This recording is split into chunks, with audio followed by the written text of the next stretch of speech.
भला हुआ मेरी माला टूट गई, मैं राम भजन से छूटी। भला हुआ मेरी माला टूट गई, मैं राम भजन से छूटी। मेरे सिर से टली बला, भला हुआ मेरी माला टूट गई, मैं राम भजन से छूटी। मैं राम भजन से छूटी। नमस्कार दोस्तों, सबसे पहले तो मैं आपसे माफी मांगूंगा कि मैं लगातार 10 दिन आपको कोई सत्संग नहीं भेज पाया। असल में मैं गुरुजी की सेवा में था। हमारे यहाँ जो सत्संग होता है मकर संक्रांति का, उसमें मैं अपने गुरुदेव की सेवा में लगा हुआ था। आने वाली संगत के और आने वाले साधुओं की सेवा में लगा हुआ था, इसलिए मैं आपको सत्संग नहीं भेज पाया। मैं तहे दिल से माफी मांगता हूँ। और आज जो मैं आपको वाणी का जो मैं आपको अर्थ बताने जा रहा हूँ, उस गुप्त भेद के बारे में बताने जा रहा हूँ। मैं पूरी उम्मीद करूंगा कि आप सब अपनी तलवारें तिखी करके एक एक शब्द को समझेंगे और परम पिता परमात्मा का गुणगान गाएंगे साहिब बंदगी। तो शब्द का शीर्षक है, संतो वह घर सबसे न्यारा जहां पूर्ण पुरुष हमारा। बहुत प्यारी वाणी है कबीर साहब की। आज इस पर व्याख्या करेंगे और सत्य असत्य का निर्णय करेंगे। तो साहिब कहते हैं, संतो वह घर सबसे न्यारा जहां पूर्ण पुरुष हमारा। कि हे जीव, वो जो परमपिता परमात्मा का जो असली घर है, जहां पर वो मालिक, वो दया का सागर, वो प्रेम का सागर रहता है, वो सबसे न्यारा है। सबसे न्यारा, सब में होता हुआ भी सबसे न्यारा। तो क्या कहते हैं, जहां नहीं सुख दुख साच झूठ नहीं, पाप न पुण्य पसारा। कि भाई, जिस जगह की, जिस शब्द की मैं बात कर रहा हूं, जब उसकी प्राप्ति होती है तो वहां पर कोई सुख और दुख दोनों ही नहीं रहते। परम आनंद आ जाता है, ना सुखी ना दुखी। क्योंकि दुख और सुख केवल इंद्रियों का विषय है भाई। जब इंद्रियों को उसके सोच के अनुसार कोई चीज मिल जाती है तो वो सुखी हो जाता है, और जब कोई चीज जो उसको पसंद है उससे दूर हो जाती है तो वो दुखी हो जाता है। जैसे आपकी दुकान पे किसी दिन ज्यादा ग्राहक आ जाए, ज्यादा पैसा आ जाए, तो आप उस दिन सुखी हो जाते हो, खुश हो जाते हो, मन खुश हो जाता है। और अगर किसी दिन ग्राहक ना आए तो आप उस दिन अपने आप को दुखी समझने लग जाते हो। तो इसी सुख दुख से जो न्यारा है वो शब्द है। जब शब्द में सुरती समाएगी तो वो सुख और दुख दोनों से न्यारी हो जाएगी, परम आनंद अवस्था को प्राप्त हो जाएगी, जो इंद्रियों का विषय नहीं है। इस पे ध्यान देना दोस्तों। तो कहते, पाप न पुण्य पसारा। आप पाप और पुण्य दोनों से न्यारे हो जाते हो। जैसे साहिब कहते हैं, पाप और पुण्य ये दोनों बेड़ी, और एक लोहा एक कंचन केरी। आप पुण्य और पाप दोनों करके मुक्त नहीं हो सकते। आपने देखा होगा, कुछ लोग कहते हैं, अरे करना क्या है, बस बुजुर्गों की सेवा करो, अच्छे काम करो, किसी को दुख मत दो, दान करो, धर्म करो, यही है, इसी से मुक्ति हो जाती है। नहीं, इससे आपको अगला जन्म इस जन्म से बेटर मिल जाता है, लेकिन मुक्ति नहीं होती। क्योंकि मुक्ति केवल और केवल सतनाम से होती है, सच्चे नाम से होती है, राम के नाम से होती है। उस राम के नाम को जानने के लिए एक भेदी सतगुरु की जरूरत पड़ती है। वरना राम का नाम तो आप भी जानते हो, 2 अक्षरों का, हिंदी भाषा में रा और मां। लेकिन नानक साहिब कहते राम राम करता जग फिरे, राम न पाया जाए। वो राम ऐसे नहीं मिलेगा भाई, उसके लिए एक भेदी सतगुरु की जरूरत होती है। तो आगे क्या कहते हैं? नहीं दिन रैन चंद्र नहीं सूरज, बिन ज्योति उजियारा। वो जगह ऐसी है भाई जहां पे दिन रात सूरज चांद ये सब कुछ नहीं है, क्योंकि ये सब तत्वों का खेल है और वो निहित तत्व है। वहां पर किसी भी तत्व का प्रवेश ही नहीं है, कोई तत्व वहां नहीं पहुंच सकता। वहां ना तो आकाश पहुंच सकता है, ना वहां पे वायु पहुंच सकती है, ना कोई जल, ना कोई अगन, ना कोई धरती। वहां वायु भी नहीं पहुंच सकती है। और जो लोग सोचते हैं कि वायु का सहारा लेके, यानी प्राणों का सहारा लेके, यानी कि श्वासों का सहारा लेके उस लोक तक पहुंचा जा सकता है, उस अवस्था को प्राप्त किया जा सकता है, वो केवल एक भ्रम में जी रहे हैं। कभी नहीं हो सकता ऐसा, क्योंकि वो निहित तत्व है भाई। वो तत्वों में नहीं आता कि आप किसी तत्व की साधना करने लग जाओ, तत्वों पे ध्यान लगाने लग जाओ। त्रिकुटी पे ध्यान लगाओगे, त्रिकुटी क्या है? अरे त्रिकुटी भी तो मांस से ही बनी है। आंखों के पीछे जो त्रिकुटी है वो क्या क्या है? वो आपका सारा शरीर है, हड्डी और मांस से बना हुआ है, लोथड़ों से बना हुआ है। और ये श्वास क्या है? ये वायु तत्व है। इस वायु तत्व में ध्यान लगाओगे तो वहीं तक पहुंच पाओगे जहां तक वायु पहुंच सकती है। इसको समझो। हवाई जहाज से चांद पे नहीं पहुंचा जा सकता। हवाई जहाज उड़ता तो है आसमान में, लेकिन चांद तक नहीं जा सकता भाई। उसकी अपनी सीमा है, लिमिट है। लेकिन एक रॉकेट वो आपको चांद तक लेके जा सकता है। उड़ते दोनों हवा में है, लेकिन दोनों की चाल न्यारी न्यारी है। अब कोई कहे कि आपको टिकट दे दूं मैं हवाई जहाज की और आपको चांद पे पहुंचा देगा, तो वो आपके साथ धोखा कर रहा है। जब वहां पे तत्व ही नहीं है तो किसी तत्व की डोर पकड़ के आप वहां कैसे पहुंच सकते हो? अर्थात नहीं पहुंच सकते। तो आगे साहिब क्या कहते हैं? दिन नहीं रैन चंद्र नहीं सूरज, बिना ज्योति उजियारा। वहां पे कोई ज्योत भी नहीं है कि कोई कहता है कि ज्योति ज्योत समा जाना है और वो ज्योत ही परमात्मा है। नहीं, ऐसा बिल्कुल नहीं है। आगे कहते हैं नहीं तहीं ज्ञान ध्यान नहीं जप तप। कि भाई ऐसा भी नहीं है कि कोई कहते हैं, कई लोग कहते हैं कि ध्यान करना है, अरे कहीं भी लगा लो, कहीं भी ध्यान कर लो, किसी का भी ध्यान कर लो, परमात्मा तो एक है।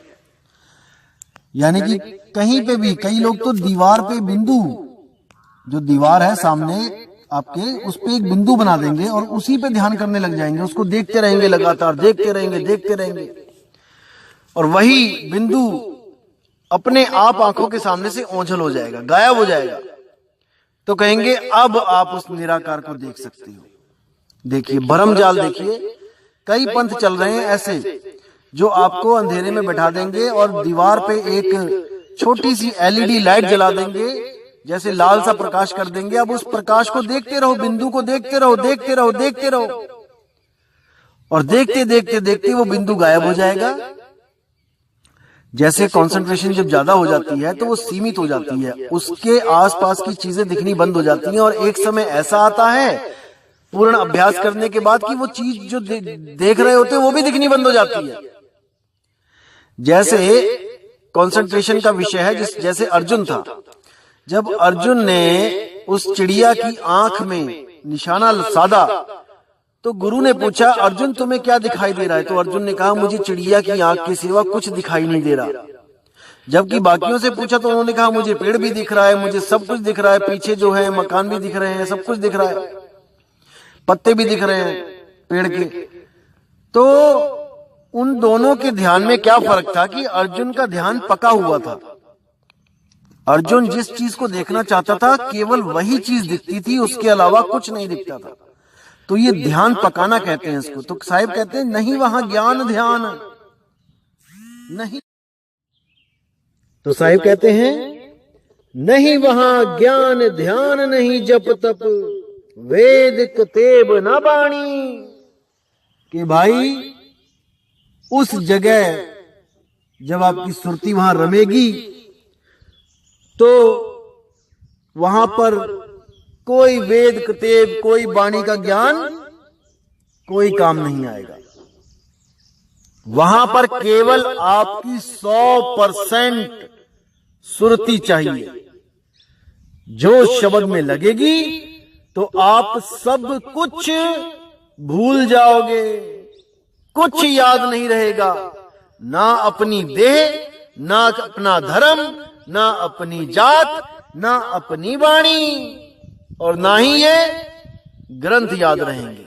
कुछ भी नहीं है वहां पे, केवल अपना निज स्वरूप। उसके अलावा सब जड़ माया ही तो है भाई। तो इसको समझो। आगे क्या कहते हैं, करनी धरनी रहनी गहनी ये सब वहां है रानी। कि भाई अगर वहां पर आप सोचते हो कि कोई करनी धरनी रहनी गहनी होगी, कि वहां किसी बिल्डिंगों में रहोगे या कुछ वहां काम करोगे या वहां कुछ खाओगे पियोगे, तो मेरे लिए ये हैरानी की बात है भाई। अगर ऐसी बात कोई गुरु करता है तो मैं हैरान होता हूं कि पता नहीं किस लोक में लेके जाएगा ये आपको। बिल्कुल सावधान हो जाओ ऐसे गुरुओं से जो आपको इस भ्रम में डालते हैं कि आप वहां जाके किसी घर में रहोगे, कोई सोने की सड़कें होंगी, कि वहां पे बूंदों की तरह आत्मा रहेगी, समुद्र में जैसे बूंदे रहती हैं। अरे नहीं भाई, ये सब घोर अज्ञान है। तो साहिब आगे क्या कहते हैं, धर नहीं अधर न बाहर भीतर पिंड ब्रह्मांड कछु नाही। वहां पहुंच के ना तो धर ना अधर, कहीं भी नहीं, और ना बाहर भीतर, ना अंदर ना बाहर, कहीं भी नहीं, और पिंड ब्रह्मांड कछु नाही। ना तो वहां कोई शरीर है, ना ही वहां कोई ऐसा आसमान है कि वहां सूरज चांद सितारे होंगे, वहां दिन और रात होगी, आप ड्यूटी पे जाओगे काम करने, आपके बच्चे इंतजार करेंगे घर में, आपके माँ बाप बैठे होंगे वहां पे। अरे भाई ये सब भरमजाल है,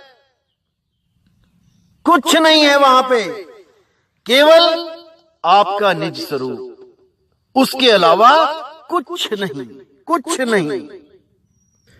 अब आगे कहते हैं, 5 तत्व गुण 3 नहीं तहां साखी शब्द न ताही। वहां पर कोई 5 तत्वों नहीं, कोई सूरज चांद आकाश अग्नि वायु पृथ्वी नहीं, वायु भी नहीं। कोई सोचे कि हम वहां सांस लेंगे, अरे वहां सांस भी नहीं है भाई, बिना सांसों के जीवित रहोगे आप। स्वर्ग, नरक, ब्रह्मलोक, सतलोक, अलखलोक, अगमलोक, अनामी लोक, अकह लोक, इन सब लोकों में आपको सांस लेनी पड़ती है, क्योंकि माया ने ये नकली बना रखे हैं, नाम रखा है इनका सतलोक, अलखलोक, आगामी लोक। ये जब मैं कर नैनो दीदार महल में प्यारा है, जब मैं पार्ट 2 और 3 बनाऊंगा तो आपको एक एक चीज समझ में आएगी कि इस माया ने क्या क्या जाल बना रखे हैं इस जीव को उलझाने के लिए। तो साहिब कहते हैं वहां पे कुछ नहीं है ऐसा, किसी भ्रम में ना रहे कोई कि श्वासा की डोरी पकड़ के किसी मंत्र को जप के, मंत्रों की कमाई काल को देके आप सतलोक को चले जाओगे, आप मुक्त हो जाओगे। इस गलत फहमी में कभी मत रहना भाई, कभी मत रहना। साहिब क्या कह रहे हैं इसको अच्छी तरह विचार लो, समझ लो, सोच लो, और कोई धर्म जात में ना बांटे कबीर साहब को कि ये केवल कबीर पंथी के लिए कह रहे हैं। नहीं मेरे भाई, ये पढ़ाई पीएचडी की पढ़ाई है, ये सब जीवों के लिए पढ़ाई है। ये वो पढ़ाई है जहां जिसको 3 गुण यानी ब्रह्मा विष्णु महेश भी नहीं समझ पाए, वो भी भक्ति किए, तपस्या किए, लेकिन उनकी तपस्या भी अधूरी रही, क्योंकि सत्य शब्द, सच्चा शब्द, सच्चा नाम उनके पास भी नहीं था। उनके पास था लेकिन उसका भेद नहीं जान पाए। जैसे कस्तूरी तो सबके पास है, ऐसा कोई नहीं जिसके पास कस्तूरी नहीं, ऐसा कोई हिरण नहीं, लेकिन बिना भेद के भटकता ही फिरता है। इसी प्रकार तीनों देवता भी, ये त्रिदेवा भी भक्ति किए हैं।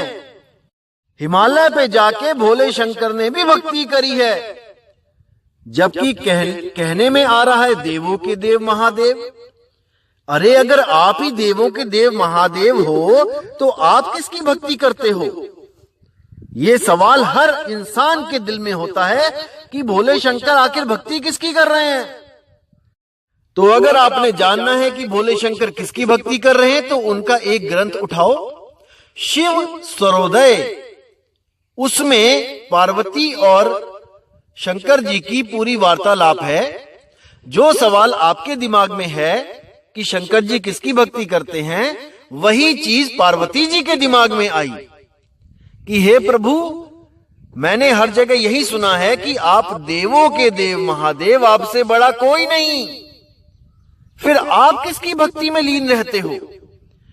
तब देखो वहां पे क्या लिखा है। वहां साफ लिखा है कि मैं उस निराकार ब्रह्म की भक्ति करता हूं जो इन 5 तत्वों का जनक है, जो इन 5 तत्वों में रमण करता है, जो इन 5 तत्वों से दुनिया को बनाता है, पालता है और उसका विनाश कर देता है। साफ लिखा है। और उसको प्राप्त करने की विधि भी बताई है कि साकार हकार, वहां पे साकार हकार लिखा है, सा से सो और हा से हंग। सकार यानी कि सो, हकार यानी कि हंग।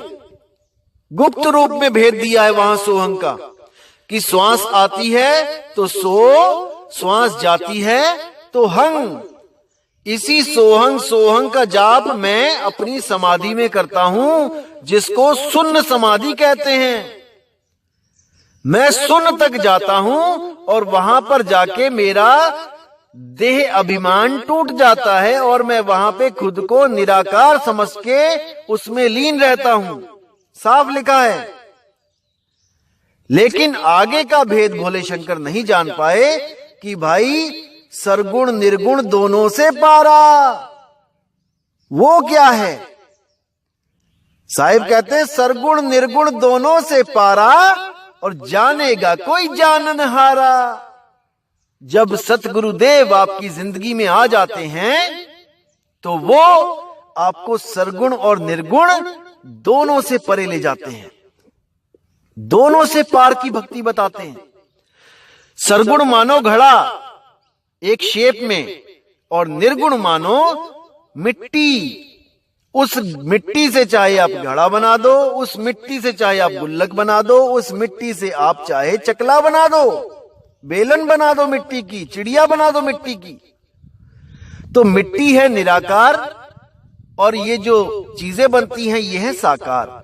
इसी तरह ब्रह्म है निराकार, आकाश है निराकार, शून्य है निराकार, ये पोल है निराकार, ये दोनों हाथों के बीच में जो स्पेस है, गैप है, ये है निराकार। इसी निराकार से साकार प्रकट होते हैं और निराकार और साकार में कोई फर्क नहीं होता। केवल भ्रमवश हमें लगता है कि ये चीज साकार है और वो गैप निराकार है। असल में वो एक ही चीज है। जैसे पानी में कभी बर्फ जम के तैरने लग जाए तो हमें भ्रम होता है कि ये बर्फ पानी से भिन्न है। बर्फ अलग चीज है, पानी अलग चीज है, लेकिन ये केवल मायावत दिखाई और समझ में पड़ता है कि ये दोनों अलग हैं। जो तत्वज्ञानी है वो जानता है कि पानी और बर्फ एक ही चीज है, बस रूप अलग दिख रहे हैं। ये बर्फ भी पिघल के पानी ही बन जाएगी। इसी तरह जितने भी निराकारी हैं, जितने भी निराकार को मानते हैं, उन सबको ये ज्ञान होता है कि साकार की भक्ति नहीं करनी है। ये साकार एक दिन खत्म होके निराकार में ही समा जाएगा।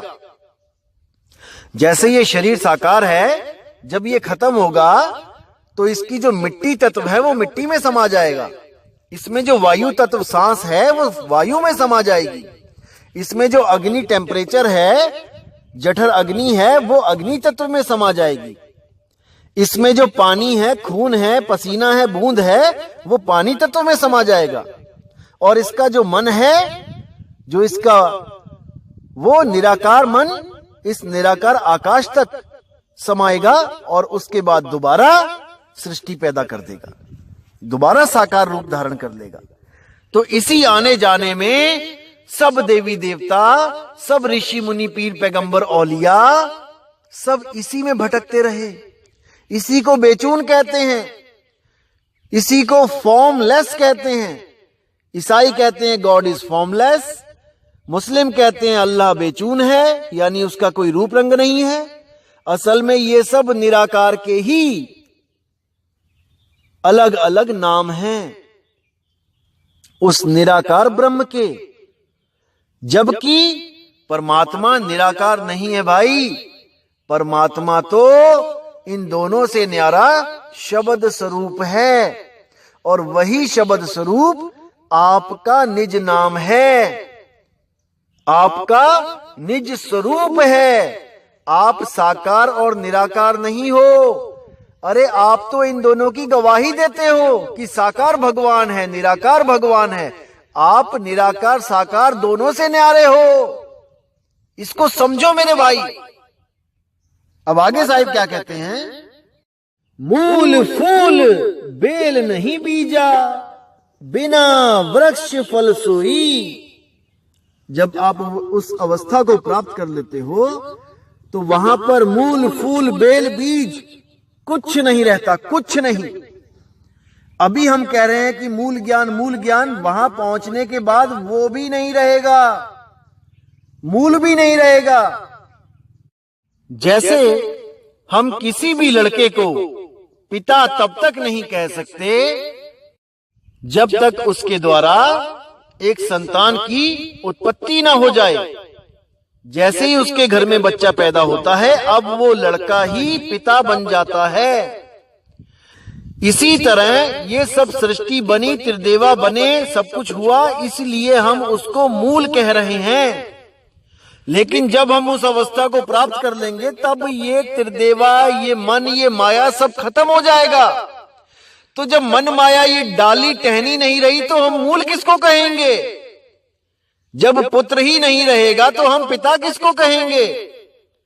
इसलिए साहिब कहते हैं उस अवस्था में पहुंचकर ये सब खत्म हो जाएंगे। जितना भरम जाल है ये सब टूट जाएगा, सब टूट जाएगा। तो आगे क्या कहते हैं? बिना वृक्ष फल सोई, कि वो अवस्था मिल जाएगी जैसे बिना वृक्ष के आपको कोई फल की प्राप्ति हो जाए, यानी उसका कोई आदि और अंत ना रहे। बिना वृक्ष का फल यानी कि जिसको कोई पैदा नहीं कर सकता, क्योंकि फल वृक्ष से पैदा होता है और जो पैदा होता है वो एक दिन नष्ट होता है। तो साहिब उस अवस्था की बात कर रहे हैं कि बिना वृक्ष के जो फल है, यानी तेरा निज स्वरूप, जिसको पैदा करने वाला आज तक कोई पैदा नहीं हुआ। वो निज है, वो स्वरूप निज है, आदि है, अनंत है। उसको जन्म और मरण का कोई भय ही नहीं है। उस अवस्था को प्राप्त करना है मेरे भाई। आगे क्या कहते हैं? ओहम सोहम अर्ध ऊर्ध नहीं, श्वासा लेख न कोई। अब कितना क्लियर कर दिया यहां पे कि ओहम सोहम अर्ध ऊर्ध नहीं। ना तो कोई ओहम सोहम का जाप वहां पहुंचा सकता है और ना ही अर्ध ऊर्ध।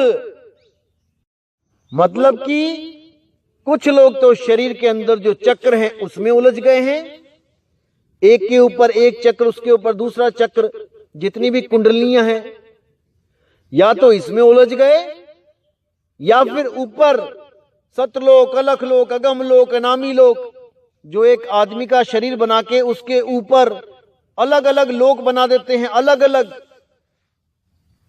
पौड़ियों की तरह। एक लोक, उसके ऊपर दूसरा लोक, तीसरा लोक, चौथा लोक, पांचवा लोक, छठा लोक, सातवां लोक, उसी सात को कह देते हैं सतलोक, यानी 7 लोग ऊपर जाओ। कुछ लोगों ने तो बिल्कुल ही हद कर दी है। एक और पंथ चल रहा है, नाम नहीं लूंगा, उन्होंने सतलोक भी फेल कर दिया, अलग लोग भी फेल कर दिया कि ये तो 6-7 लोग ऊपर हैं। लेकिन हमारा वाला कैवल्य लोक वो 33 मंजिल पे है, 33 लोग ऊपर है। आप गिनोगे जब उनके लोग तो पूरे 33 लोग हैं। मुझे एक भाई ने पूरा कॉन्फिडेंस में लेने की कोशिश करी कि नहीं भाई 33 लोग ऊपर जाना है। मैंने कहा क्या बात भाई, 33 में ही खत्म हो गए क्या? अरे 34, 35, 36, 37, 50, 100, 1000, लाख, करोड़ लोग बना देते। ईंट बजरी खत्म हो गई थी क्या? सीमेंट खत्म हो गया था क्या भाई? या दिहाड़ीदार नहीं मिल रहे थे, केवल 33 ही बना पाए? तो ऐसे ऐसे लोग मिलेंगे आपको भ्रमित करने वाले जिंदगी में, और आप गिनती के चक्कर में पड़ के जो ज्यादा लोग आपको दिखा देगा बना के एक कागज पे, आप सोचोगे कि नहीं शायद यही आगे लेके जाएगा हमें। अरे नहीं, अर्ध उर्ध, ना ऊपर ना नीचे, कहीं नहीं जाना है, क्योंकि ना कहीं जाना ना कहीं आना, आपे में आप समाना। इसी को मूल मंत्र समझ लो, इसी को निज मंत्र समझ लो भाई, और इसको मन में अच्छी तरह बैठा लो, तभी आपका कल्याण होगा। अन्यथा आप इन्हीं लोगों के चक्कर में हमेशा आते जाते रहोगे, आते जाते रहोगे, क्योंकि ये लोग एक दूसरे से कनेक्टेड हैं, पौड़ियों की तरह। एक पौड़ी छोड़ी, दूसरी पौड़ी चढ़ गए, दूसरी पौड़ी छोड़ी, तीसरी पौड़ी चढ़ गए, तीसरी छोड़ी, चौथी चढ़ गए। ऐसे ही एक दिन आप उतर भी आओगे। लेकिन कबीर साहब का जो ज्ञान है वो विहंगम योग है। एक बार जब आपको उस अवस्था में पहुंचा दिया गया, अब वहां पर सारे भ्रम ही नष्ट हो जाते हैं।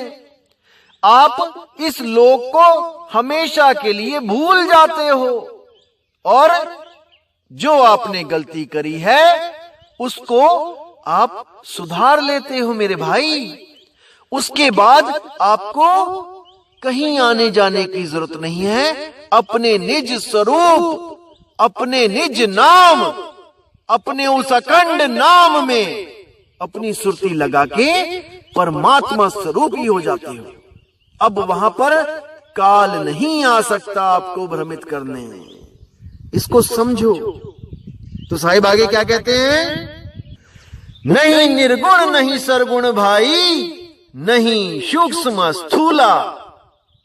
कि भाई वहां निर्गुण सरगुण का भी कोई चक्कर नहीं है, और नहीं वहां कोई सूक्ष्म या स्थूल है कि मेरे शरीर की लाइट हो जाएगी 16 सूर्य की, और परमात्मा की लाइट हो जाएगी अरबों खरबों करोड़ों सूरज की। ये सब भरम जाल है मेरे भाई, ऐसा कुछ नहीं है। ना वहां कोई सूक्ष्म और ना वहां कोई स्थूल, ना वहां कोई सूक्ष्म देह है, ना वहां कोई स्थूल देह है। इन देहों से न्यारे हो जाना है। तो आगे क्या कहते हैं?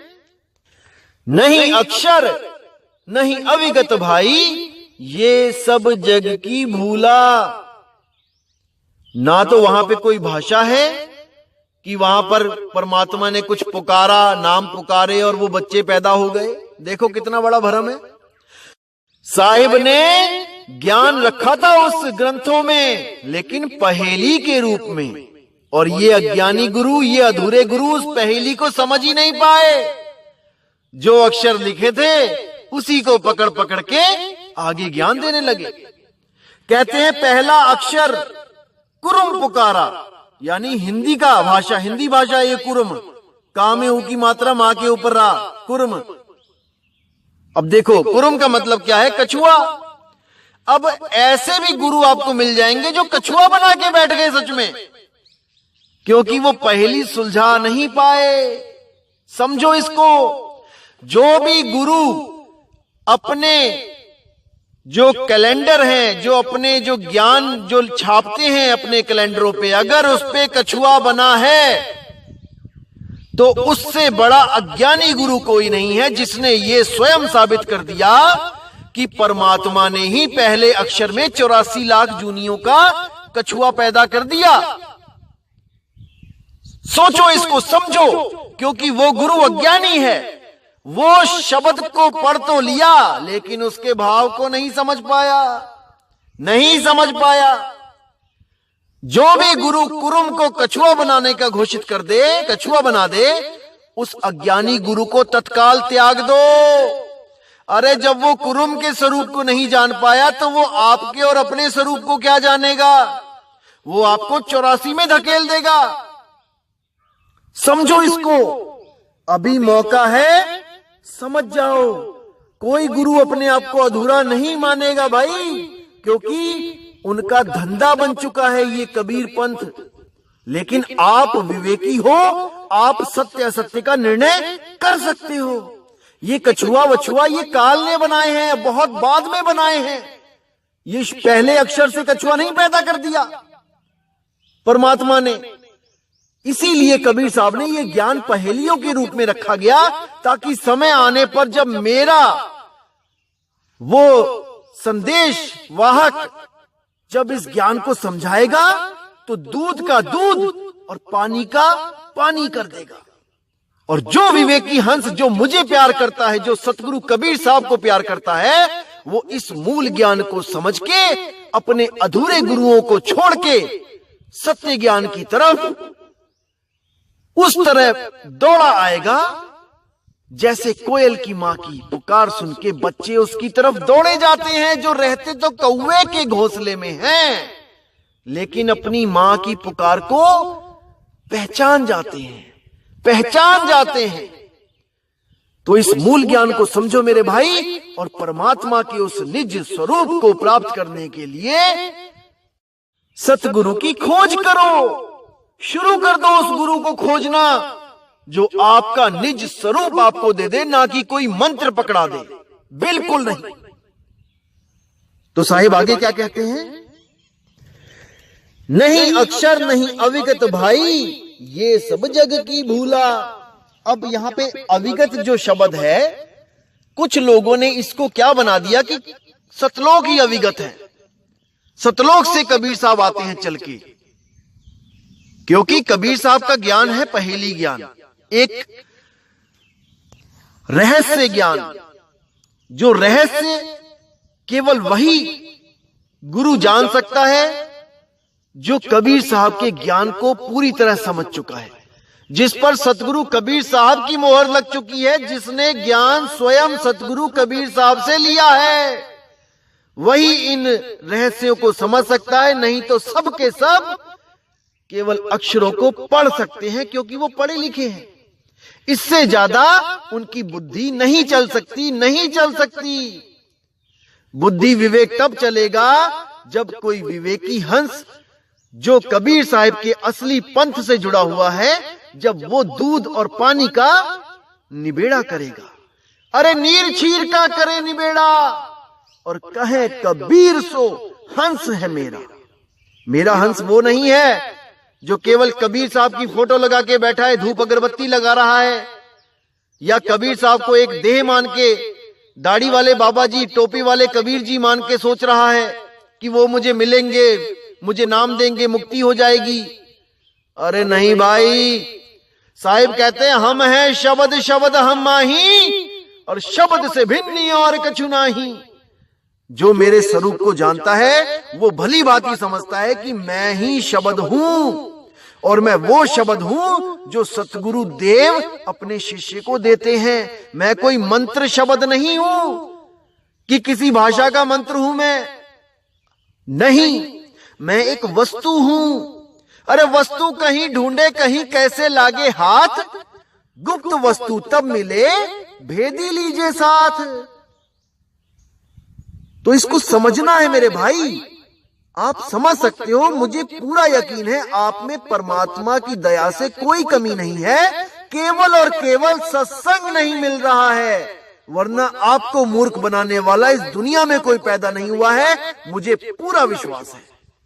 आगे क्या कहते हैं साहेब, जहां पुरुष तहवा कछु नाही, और कहे कबीर हम जाना, हमरा भेद लखे जो कोई, पावे मूल ठिकाना। साहिब कहते हैं जहां पर पुरुष है, जहां वो निज रूप है, निज नाम है, अरे वहां कछु नहीं, वहां कुछ नहीं है, कुछ नहीं है। लेकिन इस भेद को वही जान सकता है जिसको कबीर साहिब स्वयं आकर बता जाएं, नहीं तो कोई नहीं जान सकता, कोई नहीं जान सकता। इसलिए साहिब कह रहे हैं हमरा भेद लखे जो कोई, और पावे मूल ठिकाना। अरे आपका भेद कोई जान ही कैसे सकता है जब तक आप खुद नहीं बताओगे। अंधा आंख वाले को पकड़ ही नहीं सकता, इसीलिए आंख वाला दया करके अपनी बाह अंधे के हाथ में दे देता है और कहता है ले मेरी बाह पकड़ और चल मेरे साथ। इसीलिए कहता हूं भाई, नामदान लेने में कभी जल्दबाजी मत करो। कम से कम 2000 लोगों की मेल, मैसेजेस, फोन आते हैं कि हमें एड्रेस दे दो गुरुजी का। नहीं मेरे भाई, आपको एड्रेस अभी नहीं मिलेगा। अभी केवल और केवल इस मूल ज्ञान को पूरा मन लगा के समझो, अभी समझो इसको केवल, बाकी सब छोड़ो।